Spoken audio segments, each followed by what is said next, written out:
சூரியபுரம் என்ற நாட்டை வீரவர்மன் என்ற ஒரு ராஜா ஆட்சி செய்துட்டு இருக்கிறாரு. இந்த ராஜாவுக்கு தன்னோட மந்திரியை கூப்பிட்டுட்டு ஒவ்வொரு நாளும் ராத்திரி நேரத்தில் அந்த நாட்டை சுற்றி பார்த்து தன்னுடைய ஜனங்களுக்கு என்ன தேவை அப்படிங்கிறத கவனிக்கிறது ரொம்ப ஆர்வமாக இருந்தது.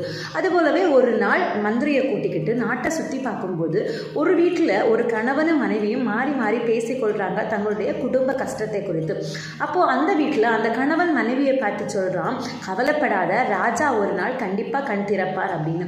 ராஜா இதை கேட்டுட்டு அடுத்த இடத்துக்கு போறாரு. அடுத்த ஒரு வீட்லையும் இதே மாதிரி ஒரு கணவன் மனைவி புலம்பிட்டு இருக்கிறாங்க. அந்த வீட்டில் அந்த கணவன் மனைவியை பார்த்து சொல்றான், கவலைப்படாத, ஒரு நாள் கடவுள் கண்டிப்பா நமக்காக கண் திறப்பார் அப்படின்னு. ராஜாவுக்கு ஒரே குழப்பம். ராஜா மந்திரியை பார்த்து கேட்கிறாரு, இந்த ரெண்டு விஷயத்துல எது உண்மை? ராஜா கண் திறப்பார் அப்படிங்கிறது உண்மையா, இல்ல கடவுள் கண் திறப்பார் அப்படிங்கிறது உண்மையா அப்படின்னு. மந்திரி ராஜாவை பார்த்து சொல்றாரு, இதுல என்ன சந்தேகம், கடவுள் கண் திறப்பார் அப்படிங்கிறது தான் உண்மை, அதுதான் கண்டிப்பா நடக்கும் அப்படின்னு சொல்லிட்டு இந்த மந்திரி ராஜா கிட்ட சொல்றாரு.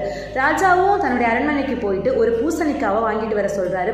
இந்த மந்திரி ஒரு பூசணிக்காவை வாங்கி கொண்டு வந்து ராஜாவுடைய கையில கொடுக்குறாரு.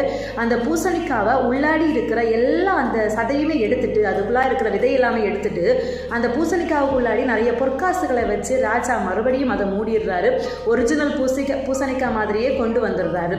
இந்த பூசணிக்காவை அந்த ராஜா கண் திறப்பார் அப்படின்னு சொன்ன அந்த மனுஷன் கிட்ட கொடுக்க சொல்லி கொடுத்துருக்கிறாரு.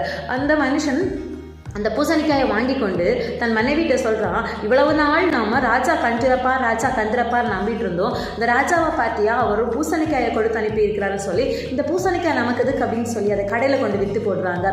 அதையும் ராஜா என்ன செய்கிறார், ஒளிந்திருந்து பார்த்து கொண்டே இருக்கிறார். இந்த மனிதன் தனக்கு கிடைத்த நன்மையை இழந்து போனான். அதே போல் அந்த மறு வீட்டுக்கு போய் இன்னொரு வீட்டில் போய் ராஜா கவனிக்கும் போது அந்த மனிதன் தன் மனைவியை பார்த்து சொல்கிறான், இன்றைக்கு கடைக்கு போன போது ஒரு பூசணிக்காய் வாங்கி கொண்டு வந்தேன், அதை கட் பண்ணி பார்த்தப்போ அதற்குள்ளாடி நிறைய பொற்காசுகள் இருக்குது, கடவுள் நமக்காக கண் திறந்தார் அப்படின்னு சொல்லி சொன்னார்.